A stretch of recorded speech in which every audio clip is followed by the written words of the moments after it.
வணக்கம். இரவு நேர பிரதான செய்திகளின் ஊடாக நர்மதா சிறையில் முதலில் தலைப்புச் செய்திகள். தேங்காய் விலையில் ஏற்பட்டுள்ள மாற்றம். மட்டக்களப்பில் காயங்களுடன் முதியவர் சடலமாக மீட்பு.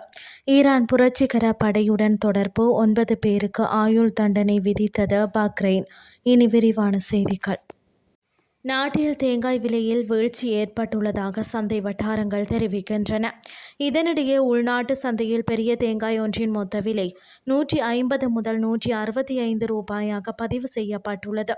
அத்துடன் சிறிய தேங்காய் ஒன்றின் மொத்த விலை 130 முதல் 145 ரூபாயாகவும் பதிவு செய்யப்பட்டுள்ளது. குறித்த விடயம் தெங்கு அபிவிருத்தி அதிகார சபை வெளியிட்ட தரவுகளின் மூலம் தெரிவிக்கப்பட்டுள்ளது. இதேவேளை யாழ்ப்பாணத்தின் பல பகுதிகளில் தேங்காய் விலையில் வீழ்ச்சி ஏற்பட்டுள்ளதாக நுகர்வோர் குறிப்பிடுகின்றனர். அந்த வகையில் யாழில் தேங்காய் ஒன்றின் விலை 80 முதல் 150 ரூபாய் வரை விற்பனை செய்யப்படுவதை காணக்கூடியதாக உள்ளது. மட்டக்களப்பு வவுணதீவு காவல்துறை பிரிவில் உள்ள பாவக்கொடிச்சேனை சிவன் கோவில் பாறையில் காயங்களுடன் முதியவர் ஒருவர் இன்று திங்கட்கிழமை காலையில் சடலமாக மீட்கப்பட்டுள்ளார். உன்னிச்சை நெடியம்மடுவை சேர்ந்த 63 வயதுடைய கணவதி பிள்ளை யோகராசா என்பவர் இவ்வாறு சடலமாக மீட்கப்பட்டுள்ளார். இன்று காலை 8 மணி அளவில் காயங்களுடன் ஆணொருவர் சடலமாக கிடப்பதாக காவல்துறைக்கு பொதுமக்கள் அறியப்படுத்தினர். இதனை அடுத்து சம்பவ இடத்திற்கு சென்ற காவல்துறையினர், தடவியல் பிரிவு காவல்துறையினர் வரவழைக்கப்பட்டு விசாரணைகளை மேற்கொண்டனர். மட்டக்களப்பு நீதிமன்ற நீதவான் சம்பவ இடத்திற்கு சென்று சடலத்தை பார்வையிட்டு பிரேத பரிசோதனைக்கு உட்படுத்துமாறு காவல்துறைக்கு உத்தரவிட்டார். இதனைத் தொடர்ந்து சடலத்தை பிரேத பரிசோதனைக்காக மட்டு போதனா வைத்தியசாலையில் பிரேத அறையில் ஒப்படைத்துள்ளனர்.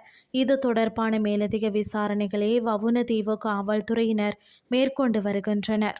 இனி வெளிநாட்டு செய்திகள். ஈரானுடன் தொடர்பு வைத்திருந்ததற்காக 9 பேருக்கு ஆயுள் தண்டனை விதிக்க பஹ்ரைன் நடவடிக்கை எடுத்துள்ளது. ஈரானின் இஸ்லாமிய புரட்சிகர பாதுகாப்பு படையுடன் இணைந்து பஹ்ரைனில் பயங்கரவாத தாக்குதல்களை நடத்த திட்டமிட்டதாக அந்த 9 நபர்கள் மீது குற்றம் சாட்டப்பட்டுள்ளதாக வெளிநாட்டு ஊடக தகவல்கள் தெரிவித்துள்ளன.